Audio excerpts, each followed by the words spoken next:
You launched the game, nothing happened. You made $150, which, by the way, for those of you listening, that is probably what you would call a flop.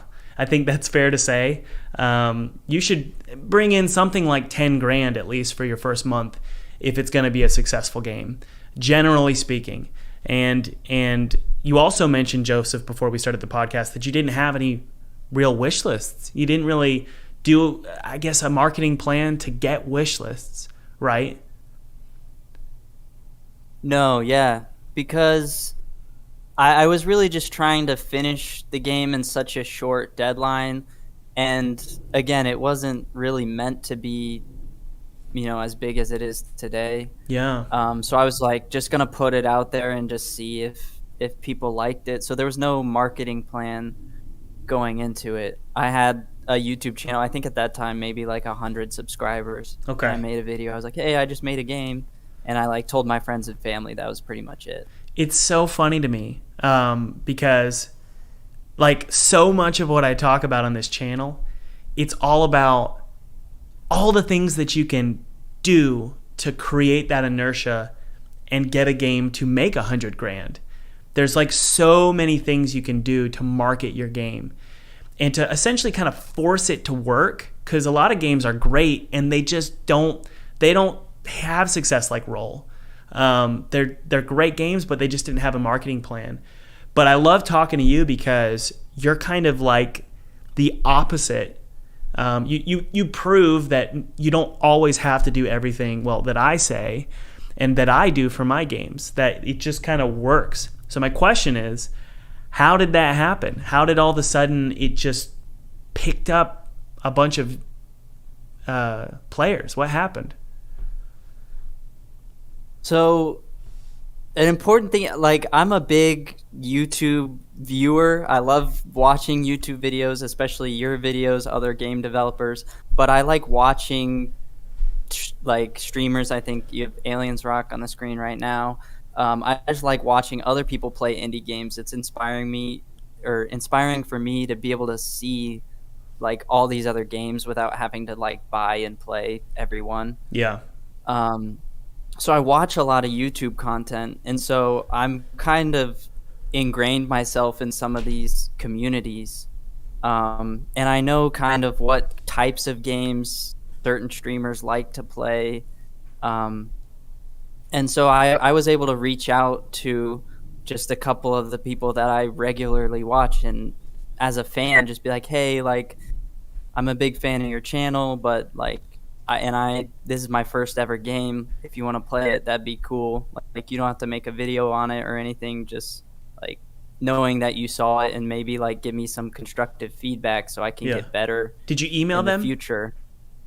Yeah. So I emailed a handful of streamers, people that I knew, and I was able to include certain personal details about my relationship with their content, so that it.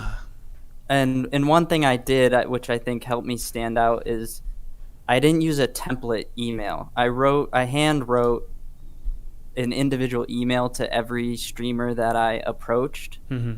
And so I think that helped me stand out. I mean, I'm sure they get thousands of emails over the course of a month. And so, seeing something that's not a template, hi, streamer, this is my games. Yeah. I would call it. Help me stand out, and then just. Go ahead. Sorry. Go ahead. Well, I was just gonna say, I would call it. It's essentially clickbait, but for email. And it's not. You never lie. You never lie. But when I reach out to bigger YouTubers, what I do is I make sure I tell that personal story. If you don't have any credibility or credentials. And maybe you do, maybe you won some awards or something, I'm not sure. But for me, when I was just starting out, I had to just say, my dream is making games and I love your channel.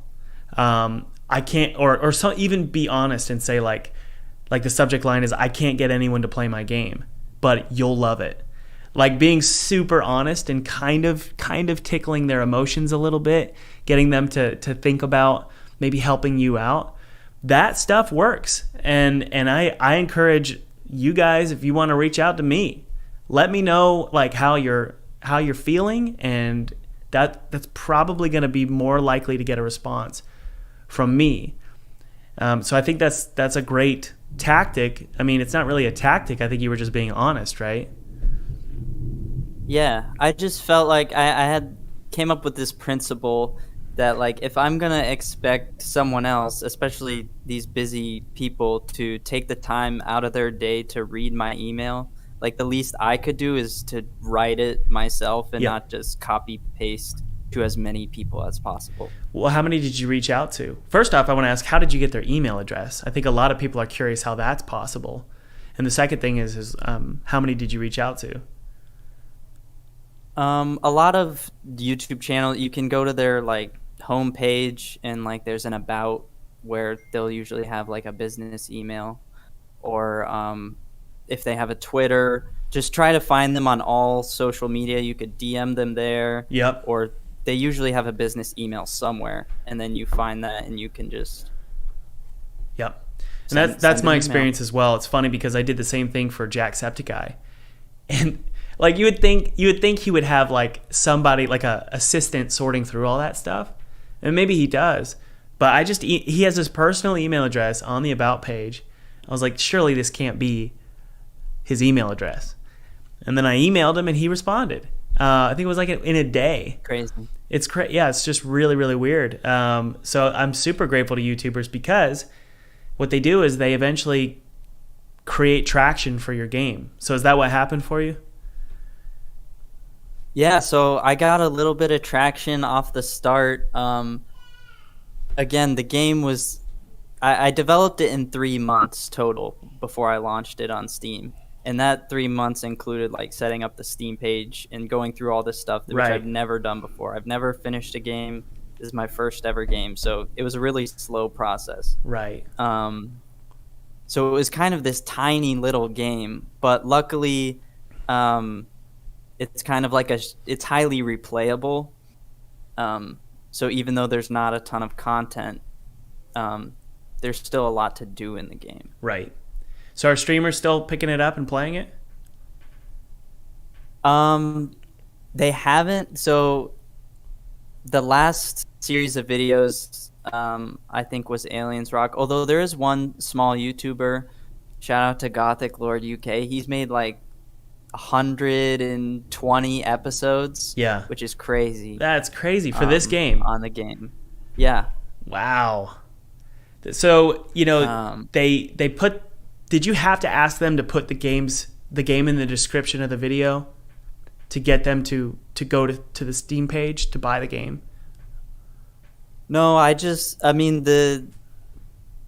all the creators pretty much, at this point, they have it down to a science. So when they're covering a game, they just, they had all that covered. Right. I really wasn't expecting any of them to like make a video on my game or anything. I was just like looking for feedback, or just like to know that they had played it would be really cool for me. Yeah. Well, I'm curious how much you made, if you don't mind. Like, do you know like generally how much you made in that first month? I guess once someone started streaming the game, how much did it eventually how much did it make within like a month's time? So yeah, when the first group of YouTubers picked up the game, I think I got up to about $12,000 like in that first month. Yep. Of streamers.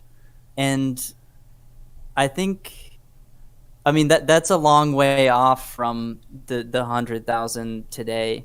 But because the game was so small and it was really buggy at that time, and there was just a lot of mistakes that I made early on, that over time, as I continued to update the game and fix all those mistakes, then once more streamers came in and they had a more polished product to show off, that's when the sales really took off. By the way, guys, feel free to download my free 2D game kit below. It's totally free. It's my treat to you. I used this exact 2D game kit to make a game for PewDiePie in 14 days, and then I got to play it in front of his subscribers, which was really awesome. So download that. Use it however you want. It's my treat to you. Yeah. Okay.